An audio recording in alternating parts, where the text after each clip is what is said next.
Welcome back to this basics video. In this video we're going to talk about computer selection for FinishLynx timing. And I'll tell you, I've shot this a whole bunch of times and I've never really been happy with it. And the reason why is that it's both complex and simple at the same time. So I'm going to try to leave out a bunch of the anecdotes that I have and just be really specific about what you need.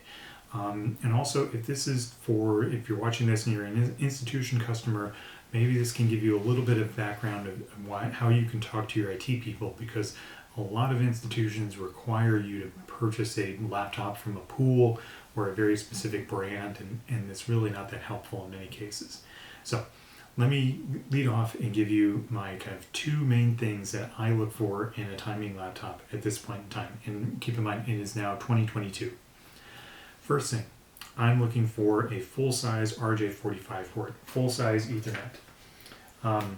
My old MSI here has one, my Asus has one. All of the timing laptops that I purchase or will ever purchase will have a full-size Ethernet port on them.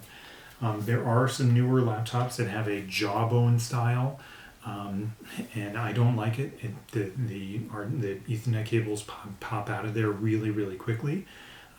Lenovo's have been a very popular choice. Lenovo T14s or whatever have been a very popular choice in the timing community, and they are going away from having an integrated onboard Ethernet port. But that is, to me, the most important thing. I don't use Wi-Fi at all. I don't recommend people use Wi-Fi unless you really know what's going on with it or really comfortable with what signals you're sending over it. You will not be sending a camera picture. You will not be connecting to a camera over Wi-Fi.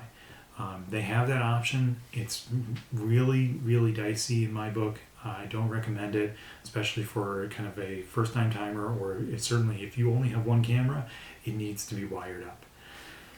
Second thing I look for at this point is a number pad. Now, I don't have a number pad on my main laptop that I use for meet management, but on all of my FinishLynx laptops, they're 17-inch laptops, and they always have a number pad. And I think it's a really crucial thing. It really makes things a lot faster. So when I'm working on my laptop, my right hand is on my mouse and my left hand is on the number pad, and I'm typing away.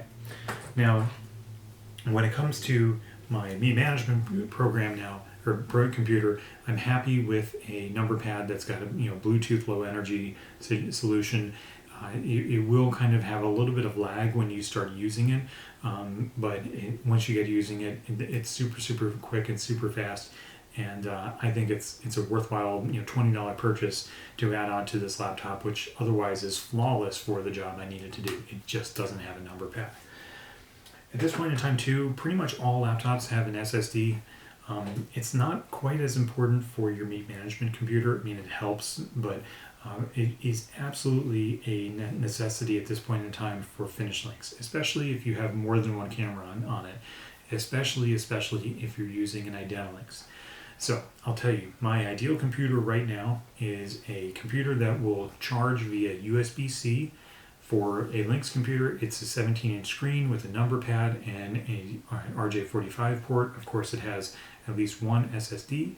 And then my Meet Pro computer, or my Meet Management computer, has an RJ45. Doesn't need to have that number pad, just needs to be a fairly robust computer.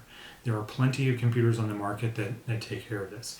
My personal brand right now that I'm kind of leaning towards are Asus or MSI. I've had reasonable success with MSI recently, and I've had great success with Asus. I used to be a Dell person, but Dell is now using the slimline jaw style RJ45s. I do not recommend them whatsoever. They're not robust enough. Basically, I want to be able to pull a laptop off of my desk or my table or whatever from using the RJ45 or using an Ethernet cable and have that laptop slide around. That's how robust of a connection I really want to have, especially on my Lynx computer. Finally, as I said about the institutional customer, the idea that you have these computers on the school's network is, at least 50% laughable. The FinishLynx computer, you never want to have it online. An air-gapped 17-inch laptop that has an RJ45 and an SSD is perfect. I tell you, I got a couple of 17 inches in the last few years. I'm going to get another one in the next few weeks. They never go online. Ever, ever, ever. They don't go online. How they come out of the box is how they exist in the universe. I might download a new BIOS for them or something and put them on an SSD or a USB stick and move them over, but that computer is never going online. I don't want it to be running Windows Update ever. I don't want it thinking about updating itself. I don't care. I don't care about anything except turning off the firewalls, installing FinishLynx on it, and letting it run as basically as possible. If I can remove some of the bloatware on that computer, like McAfee or Norton or whatever, I will, but that computer is never going to be online, so there's no reason to really worry about it. The fact is, you need to make sure that neither of these computers has any issues with firewalls, and that is pretty much the IT person's goal in life, is to make sure that every computer has at least a little bit of firewall going on so that you can't access this site or that site, or you can't do things that are bad to the laptop. And I understand that completely. In the timing world, though, it is a big, big problem. You want to make sure that these laptops can communicate to one another without any different discrepancy or any issues at all. So firewalls are bad. You want to be able to communicate to the camera. You don't want that connection to drop ever. So that's my whole big spiel for that's my soapbox to a certain extent. If you're looking for timing computers, a full-size RJ45, make sure that at least one of them has a number pad, and then make sure that they're SSDs at this point in time. Kind of hard to, unless you're getting older computers. So, hope that helps.